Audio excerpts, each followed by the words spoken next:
Nous allons maintenant aborder l'analyse court terme, mais avec les chandeliers. Tout comme les bar charts, les chandeliers ont des figures de retournement ou des figures de continuation. On va d'abord commencer par les figures de retournement.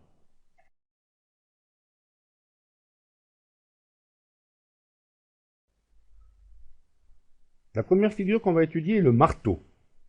Le marteau est l'une des configurations de retournement haussière les plus connues. On la voit ici à l'écran là. Regardez. Ça, c'est un marteau. Il est caractérisé en fait par un petit corps, voilà, et une grande mèche. Alors, plus longue est la mèche, plus violent sera le hausse derrière, ce qui s'ensuit. Pour que ce retournement de tendance soit validé, il faut attendre en fait la séance suivante, et donc il y a apparition d'une bougie verte. Voilà, s'il y a une bougie verte, ça veut dire qu'il y aura vraiment un retournement de tendance. Donc, juste le lendemain, ici, il peut se mettre acheteur. La couleur du marteau n'est pas primordiale. Elle peut être verte ou rouge. Enfin, le plus important, c'est la mèche. Et surtout qu'il n'y ait presque pas de mèche au-dessus. Le marteau arrivait en bas de trend baissier. Alors, si on le voit en haut de trend haussier, mais c'est exactement la même chose, hormis qu'il s'appelle un pendu. Il est ici. Vous imaginez une personne avec la tête et les jambes. Donc le pendu vient après un mouvement haussier et indique donc la fin de ce mouvement haussier. Mais pour qu'il y ait retournement baissier, il faut quand même qu'il y ait une confirmation. Donc il faut que le lendemain ou la période suivante, là je travaille en 15 minutes, ça veut dire que les prochaines 15 minutes doivent être baissières. Et là j'ai bien eu une bougie de confirmation baissière. La figure de retournement, le pendu. Ensuite, une bougie rouge, ça veut dire que maintenant, ça devrait baisser. Donc, je peux vendre à découvert.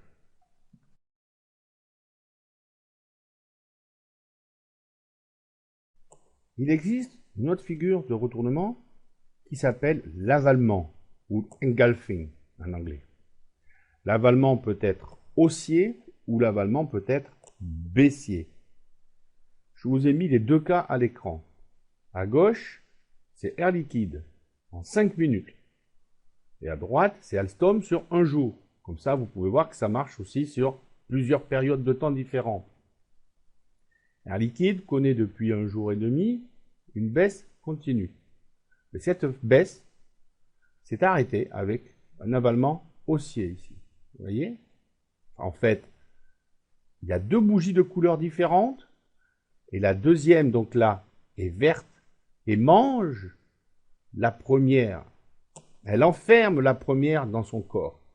Ça, c'est une figure de renversement de tendance. Effectivement, juste après, elle est repassée de 87 à 87,60, quasiment 1%.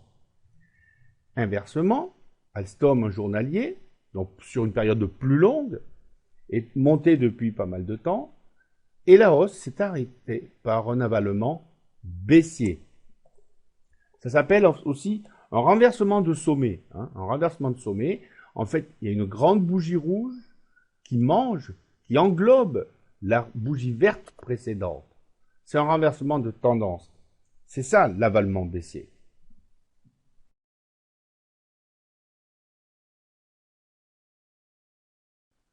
Bon, on va parler maintenant du harami. Le harami, en fait, est composé de deux chandeliers. Le corps du second, ici, étant englobé par le corps du premier. Harami signifie femme enceinte en japonais, où la première bougie représente le corps de la femme et le deuxième, le corps du bébé. La structure en harami est la configuration en fait inverse de la structure d'avalement qu'on a vu tout à l'heure. Cette configuration peut être haussière ou baissière. On va prendre un exemple pour chaque cas. La formation de cette configuration indique que la tendance en cours effectue une pause et donc peut se retourner. Ça, c'est un harami haussier, parce qu'en fait, il arrive en fin de tendance baissière. Cela veut dire qu'il y a une probabilité de retournement à la hausse. Le grand corps, donc de la maman, mange le petit corps du bébé. vous pouvez voir à l'écran, ou du moins deviner, un harami baissier. Il apparaît donc le plus souvent à la fin d'un mouvement haussier. Il est ici. Là. Une première bougie verte avec un grand corps contient le petit corps de la bougie suivante. C'est la maman et c'est le bébé. Et vous voyez bien qu'effectivement, derrière, il y a un changement de tendance. Pour prendre position à la suite d'un harami, qu'il soit haussier ou baissier, ben là, il est baissier, il faut quand même attendre confirmation par la bougie suivante, ici. Voilà, la bougie suivante est baissière, donc on peut vendre à découvert juste après. Il y a eu confirmation de renversement de tendance. Maintenant, pour terminer avec le harami, une toute petite précision, en fait, plus le second corps, donc du bébé en fait, est petit, et plus le potentiel de retournement est important.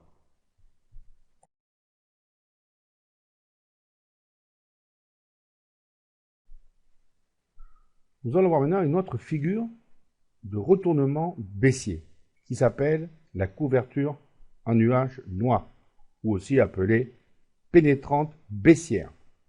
En fait, elle est ici à l'écran. Elle est formée de deux chandeliers qui entraînent un renversement de sommet après une tendance haussière.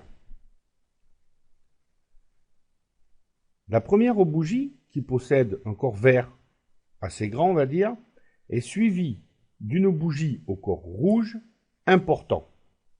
Afin de réaliser la configuration, la seconde bougie doit ouvrir au-dessus du cours de clôture de la veille, donc de la verte, pour finalement clôturer en dessous. Et ce, à la moitié à peu près du corps de la première bougie verte. En fait, vous voyez que la bougie rouge pénètre dans la bougie verte. Et plus le corps rouge pénètre dans le vert, et plus les pressions baissières ont été fortes. Le risque de retournement est d'autant plus élevé. Alors, pour prendre position à la vente, il faudra cependant attendre la validation de la configuration. Pour cela, il faut s'assurer que le chandelier suivant soit baissier, ce qui est le cas. Une autre bougie rouge, donc on peut vendre à découvert.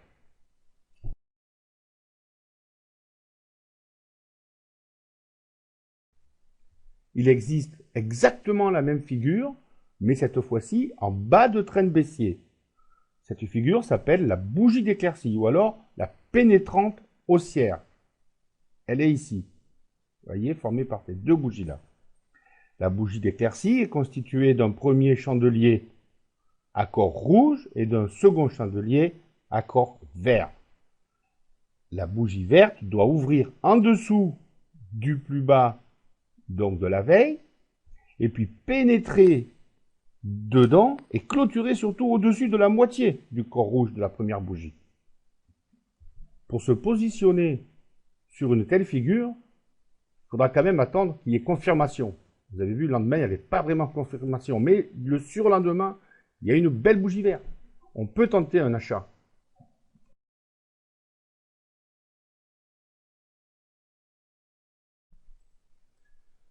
On va aborder maintenant une figure de retournement typiquement japonaise, les étoiles. On va commencer par l'étoile du matin, qui est en fait la réunion de ces trois bougies. L'étoile du matin est donc constituée d'un premier gap de corps baissier entre la première bougie, donc la rouge, et la bougie qu'on appelle l'étoile, ainsi que d'un second gap de corps haussier entre donc l'étoile et la troisième bougie verte. En fait, la présence de ce gap-là, entre l'étoile et puis la grande bougie verte, indique la puissance et la force des pressions acheteuses et annonce un retournement de tendance à la hausse. Nous allons voir maintenant une petite variante de l'étoile du matin. C'est une configuration de retournement exclusivement haussière et qui apparaît aussi en fin de tendance baissière. Ça s'appelle l'étoile inversée. L'étoile inversée, comme l'étoile du matin, est constituée de trois bougies. Elle est ici. La seule différence, c'est que la fameuse étoile, ici, est en fait un marteau inversé. Alors, que le marteau ou l'étoile soit verte ou rouge, ça n'a pas d'importance. Le principal, en fait, c'est qu'il existe un gap entre les corps de la première et de la deuxième, et surtout entre la deuxième et la troisième bougie. Je vais rester sur Michelin en un jour pour vous montrer en fait le pendant de l'étoile du matin, donc qui s'appelle bien sûr l'étoile du soir, qui est ici. Voilà. Donc l'étoile du soir, en fait, est constituée d'un premier gap de corps haussier entre la première bougie et la bougie étoile, ainsi que d'un second gap de corps baissier, donc entre le corps de la bougie étoile et le corps de cette bougie rouge. La présence de cette bougie rouge avec un puissant corps rouge, vous voyez, il est grand, eh bien, indique que le marché est vraiment repris par les vendeurs. Alors, il existe une variante à cette étoile du soir qui s'appelle étoile filante. Cette configuration de retournement est exclusivement baissière et apparaît en fin de tendance haussière. L'étoile filante, ici, est constituée d'un ensemble de 3 chandeliers, dont le second est un marteau inversé, qui marque idéalement un gap au-dessus du corps précédent. La couleur de l'étoile n'est pas primordiale. Peu importe, en fait, que les cours clôturent légèrement au-dessus ou en dessous des cours d'ouverture, puisque le phénomène important, en fait, c'est la présence d'un fort rallye haussier au départ, donc la mèche, vous voyez là, ça c'est un fort rallye haussier, qui a été rapidement effacé avec l'arrivée de nouvelles pressions baissières. D'ailleurs, la bougie suivante a un puissant corps baissier, ce qui nous indique que les vendeurs ont repris le dessus.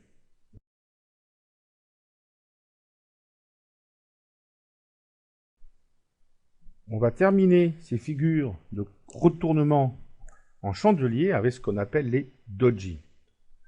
En voilà un ici. Il y en a un autre là, il y en a un autre là, il y en a un là, il y en a un là. En fait, ce sont des chandeliers où il n'apparaît quasiment que des mèches et pas de corps. Cela veut dire que le cours ouvre ou clôture à peu près au même niveau. Lorsqu'un doji apparaît sur une tendance, par exemple baissière ou haussière, cela signifie que le marché en fait marque une pause. C'est une figure d'indécision, comme ici. On était en tendance baissière, il y a un doji, ça veut dire qu'il y a des acheteurs qui sont revenus, donc il y a une toute petite consolidation, le marché marque une pause. Par contre, où cela commence à devenir intéressant, c'est lorsque les doji se trouvent ici, par exemple, en haut de tendance haussière, qui sont donc une figure de retournement. Il existe différents types de doji, et un des plus importants est le doji en pierre tombale, qui est une figure de retournement. Elle est là. Entre la bougie verte et entre la bougie rouge, il y a la pierre tombale. Je vais essayer de zoomer. Voilà, elle est ici. Elle apparaît donc lorsque l'ouverture et la clôture marquent le bas de la séance. Là. Cela signifie en fait que les vendeurs ont eu le dernier mot. En effet, le CAC 40 a ouvert, on va dire, à 3201. Les acheteurs l'ont monté, tac, tac, tac, jusqu'à 3204, 3205. Puis les vendeurs sont revenus pour le faire clôturer exactement au même niveau. Vous voyez qu'il n'y a pas de mèche en dessous. Bon, ben cette figure-là, c'est un doji en pierre tombale. Et donc un signe de renversement à la baisse. Et effectivement, derrière, le CAC 40 est parti pour clôturer dans les plus bas. Alors, il existe une autre forme de doji, c'est le doji dragon. C'est une figure de retournement caractérisée par une ombre importante. Comme ici. Attendez, je vais essayer de zoomer. Voilà. Et là, vous voyez, il n'y a pas de corps, il n'y a qu'une mèche. Donc, le marché a ouvert ici. Une petite mèche en haut, la pression vendeuse a été tellement forte que le cours est descendu à 1,91, mais les acheteurs ont réussi à ramener le titre au cours d'ouverture. Alors, pour prendre position, en fait, il faut attendre la bougie suivante. Et la bougie suivante est une bougie rouge, d'accord, avec un grand corps. Ça veut dire que cette fois, les vendeurs ont pris la main sur le marché. Donc, mon doji dragon est confirmé. On peut faire donc une vente à découvert.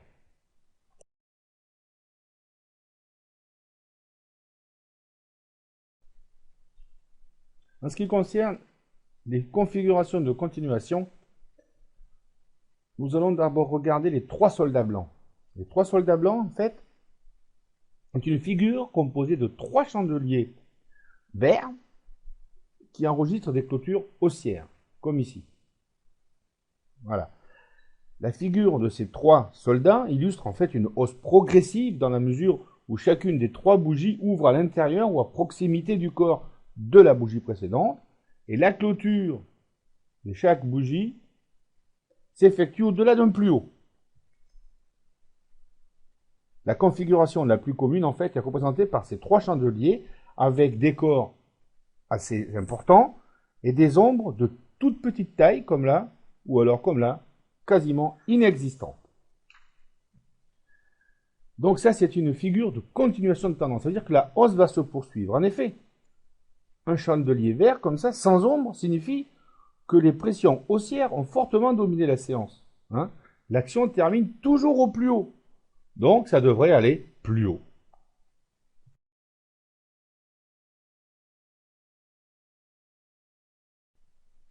Inversement, lorsqu'il y a 3 bougies rouges successives avec un peu de mèche ou surtout des grands corps, ce qui s'appelle en fait les 3 corbeaux noirs, cela présage d'une poursuite de la baisse. Hein. On peut noter que les pressions baissières sont d'autant plus fortes que le corps des 3 bougies est important. Hein. Et surtout s'il n'y a pas d'ombre, comme ici ou ici, quasiment pas, ou ici ou ici. Ça veut dire que la baisse devrait se poursuivre. Effectivement, bon là, il y a eu une grande mèche, d'accord? Ensuite, il y a un gros corps rouge, un deuxième corps rouge, et la baisse a été continue. Et là, c'est exactement la même chose depuis quelques jours. Les vendeurs, en fait, tiennent le marché.